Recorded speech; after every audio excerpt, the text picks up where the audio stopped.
What up, cuties? I am going to be doing a fashion piece today, later in the evening. So this is a paid gig. It's for my friend Josh Holm. He's a designer based in LA, has a brand called Castles and Queens. I wanted to bring you guys along the process of before the shoot, after the shoot, and kind of talk about my expectations and a little bit of my research beforehand, what I'm bringing, and then show you the shoot, and then also show you what we create from the shoot.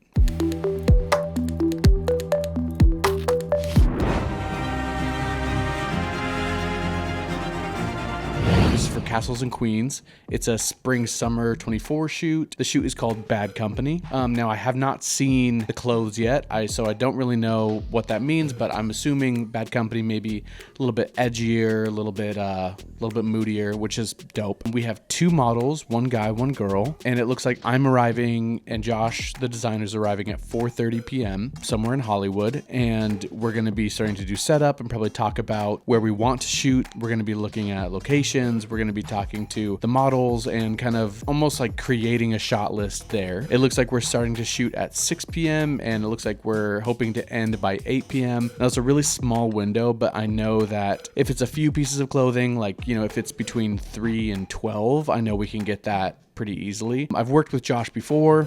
Here's some of the stuff that we've done in the past.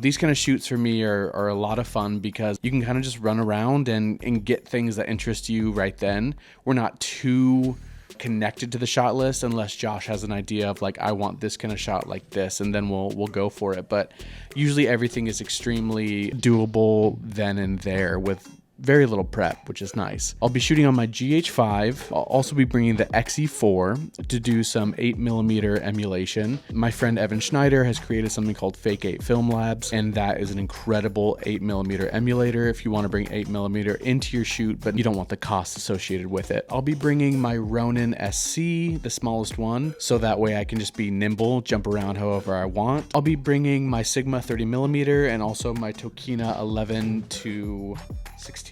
So I'm probably going to be doing a little bit of handheld, some Ronin, and then put my camera on a couple of the rigs as well. I'm kind of just looking for a lot of variety. I want some weird stuff. I want some clean stuff. I want some smooth movements. I want some handheld, shaky things. I kind of want everything across the board, especially when we don't have an exact idea of what we want it to look like at the end. I kind of want to get a lot of whatever so we can kind of create it into whatever we want. So the deliverables for this project is a 30 to 45 second highlight, and then I'll be making cut downs for social media. Not a huge amount of deliverables. I think it'll be pretty easily done within the few hours that we have. Now, Josh has sent me some pieces that are inspiration pieces from a couple different brands. So I'm going to look through those to kind of see what some of the themes are that we want to emulate. So, okay, so this is a Miri. It's almost like it's a portrait for photo, but put into video. So we have little models doing slight movements, moving the head, looking at the light, looking out into the distance. We're getting some eye contact. We're getting some walking. Nothing that complex. It is just very beautiful. How could you miss in a spot like this? You have beautiful people in a beautiful area with beautiful clothes. That's fantastic. We're getting details of the clothing. We're getting walking. We're getting some good pairings with people. Yeah, this is solid. Extremely doable. Yeah, wonderful. Okay, here's another one from Raphael Edison. Okay, this is dope. Okay, a lot more in the edit process. Okay, a lot of movement. Yeah, the inverted thing is really dope. Cool handheld, cool details, a lot of back and forth, the black and the white. Yeah, shouts out to those guys. Great stuff. Yeah, that kind of sets my mind to like the things that I know I need to get. A lot of models walking around in the clothes, looking at the camera, looking away, posing them, a lot like a photo, getting eye contact, some of that intensity. I'll be looking for that kind of stuff. Okay, so that is kind of everything that I know of before going into this shoot. I'm excited to show you guys the shoot and to show you what we get after. So let's go to the shoot. We get rid of that mat and just have somebody right in the center. That could look really cool, especially with like sunset light. Hey. But this is pretty sick. Yeah, I think that was really cool. 2, 1. Amazing. Okay, let's do that again. That was fantastic. 3, 2, 1.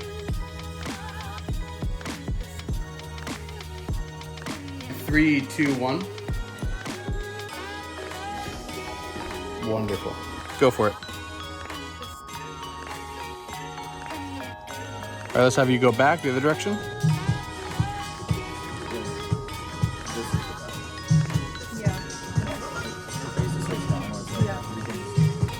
Okay, let's have you do that again. Yeah. 3, 2, 1.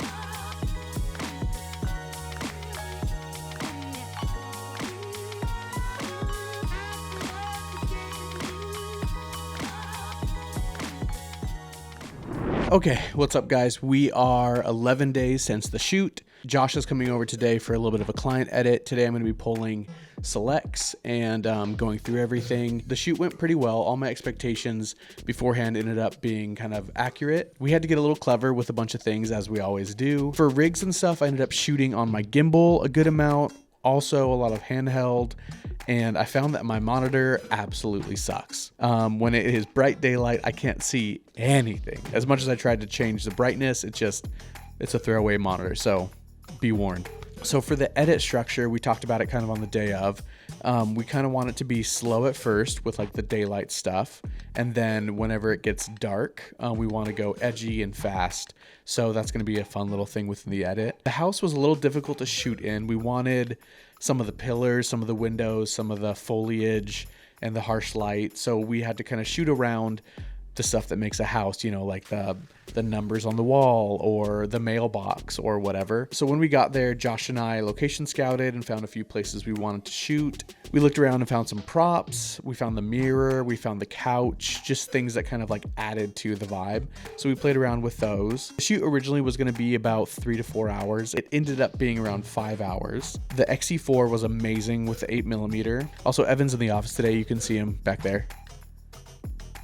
Did you just put up a middle finger? I was like, bold, dude. Check out Evan Schneider's channel here. Yep, it's going to pop up right there. Yeah, that's about it. Let's get into the edit. Let's get into the edit. Okay, here we are in the edit. So what I'm doing is I'm going through every clip and pulling selects from clips that might be able to be used within the edit, little moments of things here and there. I differentiate model or location or something by putting them kind of stacked on top of each other. It's just so I can visually see like what I'm pulling from and where we have different things. So here we are in the actual edit where we're going to compile the final film. I have a sequence above the main sequence that are all of my selects that I just made, and I'm pulling those selects down into the project and putting that over the music that we've chosen so far. There's a transition down to the right that you can see that we've kind of decided that's where we want the switch to be. So I'm just playing around with what cuts well, what looks good. Yeah, that's about it. Josh and I edited for about 4 or 5 hours together. We got to a place where we liked the stuff that was happening. He was really happy with it, and it was delivered. So yes, I got a haircut. Thank you so much for asking and noticing. I really appreciate it. I'm going to be showing you the edit that was given to client, and then I'm going to do an edit of things that I maybe would have rather done with the piece and the timing and all that jazz. So I'll show that after, and then we'll kind of critique and break down how I think I did and how I think the shoot actually turned out.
Okay, so that was the edit that was sent to client. This is going to be another version that I kind of wanted to play around with and change up a few things. So here's that.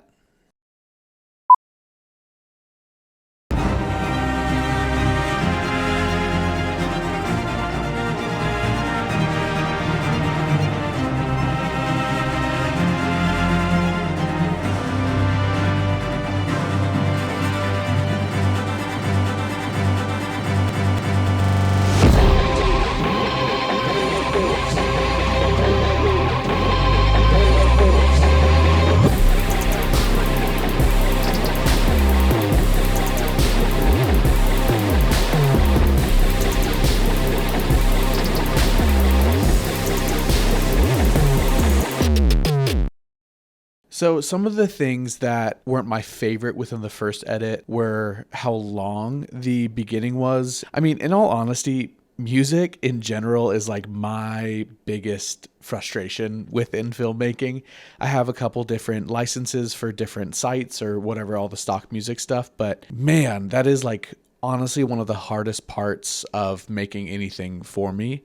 I often find that music is like the blood of a film, of a commercial, of whatever. Yeah, it can make or break something. So for this one that I did, I really just wanted to have kind of like a bait and switch where the beginning almost feels like it's this grand romantic type of thing. I wanted a lot of movement. Actually, Evan helped me with a little bit of like the craziness in the middle where it kind of glitches out a bit, does a lot of like repeating, and then, you know, the song repeats and then it goes into like a harder hitting, weirder song.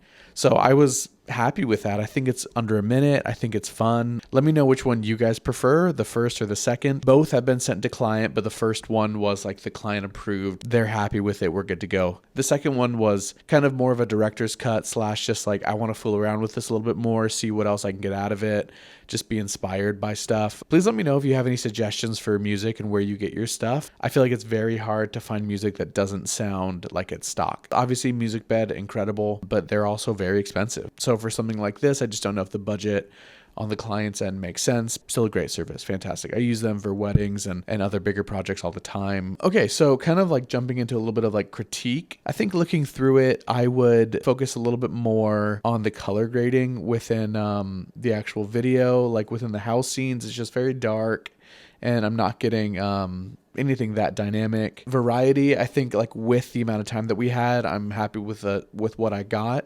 But ideally, I would have rather had more variety. Also, this being a fashion piece, one of the main things to highlight is the clothing.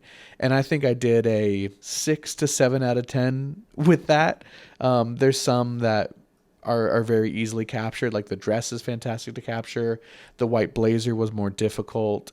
And we actually didn't get as much footage of the male model on the second part. So yeah, just coming back to the variety, that would have been fantastic. I think going into a project with music already in mind would have really helped me to come up with something better. So that way I wasn't trying to just shoot as much as I can to make it into whatever I want. I could have been more intentional with shooting specifically for the type of music that I wanted. So all in all, I just want to take you guys kind of on an A to Z of a small fashion project. All right, guys, let me know your thoughts on all of this. If you learned anything, if you didn't learn anything, if you felt like you were dumber after this video, let me know. And a quick word from our Evan. Evan. Yeah. What do you got to say? Coke Zero is the best type of Coke. That's controversial. All right. Cheers.